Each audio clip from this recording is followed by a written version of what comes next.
নমস্কাৰ, আজি হ'ল ২৪ জানুৱাৰী। এতিয়া আহি পৰিছে কেইবাটাও big breaking news. Lakh lakh মহিলাৰ একাউণ্টত সোমাইছে ধন। আপোনাৰ একাউণ্টত যদি সোমোৱা নাই তেন্তে দিব পাৰিব অভিযোগ। PM কিষাণৰ ডাঙৰ খবৰ ইতিমধ্যে আহি পৰিছে। কোনে পাব ৬,০০০ ধন, কোনে পাব ২,০০০, কি ভুল কৰিলে নাপাব ধন। বেংক একাউণ্টৰ লগত আধাৰ লিংক নহ'লে নাপাব ধন। KYC হ'ল বাধ্যতামূলক। আজিৰ ডাঙৰ খবৰ, অসম চৰকাৰৰ 10টা জনকল্যাণমূলক আঁচনি। অসম চৰকাৰৰ এনে 10টা গুৰুত্বপূৰ্ণ আঁচনি যিবোৰ 2026 চনত ৰাজ্যখনৰ লক্ষাধিক পৰিয়ালৰ জীৱন সলনি কৰি আছে। এই আঁচনিসমূহ কেৱল ঘোষণা নহয়, এইবোৰ বাস্তৱত দুখীয়া, কৃষক, মহিলা, যুৱক যুৱতী আৰু বয়স্ক নাগৰিকৰ বাবে ডাঙৰ সহায় হিচাপে কাম কৰিছে। খবৰ নম্বৰ 1, অৰুণোদয় আঁচনি, দুখীয়া মহিলাৰ ভৰসা। অসম চৰকাৰৰ আটাইতকৈ সফল আঁচনি হিচাপে পৰিগণিত হৈছে অৰুণোদয় আঁচনি। এই আঁচনিৰ জৰিয়তে দুখীয়া পৰিয়ালৰ মহিলা সদস্যসকলে প্ৰতিমাহে আৰ্থিক সাহায্য লাভ কৰে। ফেব্ৰুৱাৰী মাহত সকলো মহিলাই পাব ৮,০০০কৈ ধন। 2026 চনত চৰকাৰে নতুন হিতাধিকাৰী অন্তৰ্ভুক্ত কৰাৰ কথা চিন্তা কৰিছে। বহুতো পৰিয়ালৰ নাম পুনৰ তালিকাভুক্ত কৰা হৈছে। বেংক একাউণ্টৰ লগত জড়িত সজাগকৈ ধন প্ৰদান কৰিছে। গ্ৰাম্যাঞ্চলৰ মহিলাসকলে কয়, অৰুণোদয় আহি আমাৰ সংসাৰৰ সহায় হ'ল। খবৰ নম্বৰ 2, মুখ্যমন্ত্ৰী মহিলা উদ্যোগিতা আঁচনি। এই আঁচনিৰ মূল উদ্দেশ্য হৈছে মহিলাসকলক আত্মনিৰ্ভৰ কৰা। চাহ দোকান, টেইলৰিং, বিউটি পাৰ্লাৰ, স্কুটিৰ উদ্যোগ আদি আৰম্ভ কৰিবলৈ চৰকাৰে বিশেষ সহায় দিয়ে। এই আঁচনিৰ সুবিধা হ'ল বিনা সুদৰ বা কম সুদৰ ঋণ, প্ৰশিক্ষণ ব্যৱস্থা কৰা, গ্ৰাম্য পঞ্চায়ত পৰ্যায়ত আবেদনৰ সুবিধা। 2026 চনত বহু মহিলাৰ উদ্যোগী ওলাই আহিছে।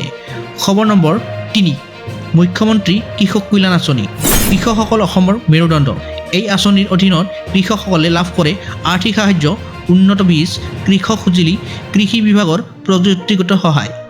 চৰকাৰী সূত্ৰে অনুসাৰে 2026 চনত কৃষক সহায়ৰ পৰিমাণ বৃদ্ধি পোৱাৰ সম্ভাৱনা আছে।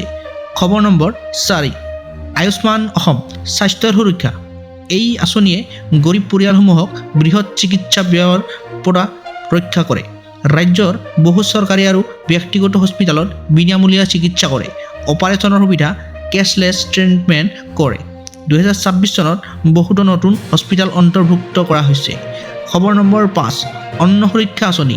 এই আঁচনিয়ে দুখীয়া পৰিয়ালৰ বাবে বৰ ডাঙৰ সহায়। ৰেচন কাৰ্ডধাৰীসকলে চাউল, দালি, চেনি, মিঠাতেল, অন্যান্য খাদ্য সামগ্ৰী সুলভ মূল্যত লাভ কৰে।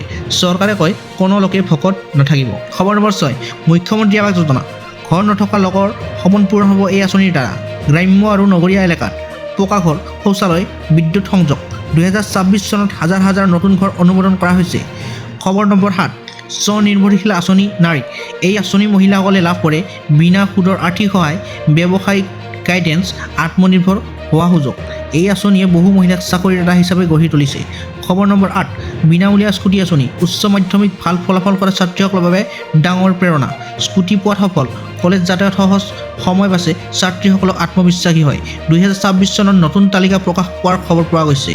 খবৰ নম্বৰ 9, মুখ্যমন্ত্ৰী আত্মনিৰ্ভৰশীল অসম। এই আঁচনিত বিশেষকৈ যুৱক যুৱতীৰ বাবে স্বনিয়োজন, উদ্যোগ আৰম্ভ, চৰকাৰী আৰ্থিক সহায়। ফেব্ৰুৱাৰী মাহত লাভ কৰিব 2 লাখকৈ টকা। লক্ষ্য, চাকৰি খোজতে নহয়, চাকৰিত দেউতা বনোৱা। খবৰ নম্বৰ 10, সামাজিক সুৰক্ষা আৰু পেঞ্চন আঁচনি। বয়স্ক নাগৰিক আৰু বিশেষভাৱে সক্ষম লোকক মাহিলী পেঞ্চন, সামাজিক সুৰক্ষা। এই আঁচনিয়ে বহু পৰিয়ালৰ জীৱন সুৰক্ষিত কৰিছে। এই আছিল 24 জানুৱাৰী 2026 তাৰিখৰ বাবে অসম চৰকাৰৰ 10টা বিশেষ ডাঙৰ আঁচনি। এই আঁচনিসমূহে প্ৰমাণ কৰিছে চৰকাৰ জনতাৰ কাষত আছে, উন্নতৰ গতি আগবাঢ়িছে। ভিডিঅ'টো ভাল লাগিলে লাইক কৰক, শ্বেয়াৰ কৰক, চেনেলটো ছাবস্ক্ৰাইব কৰিবলৈ নাপাহৰিব। ধন্যবাদ।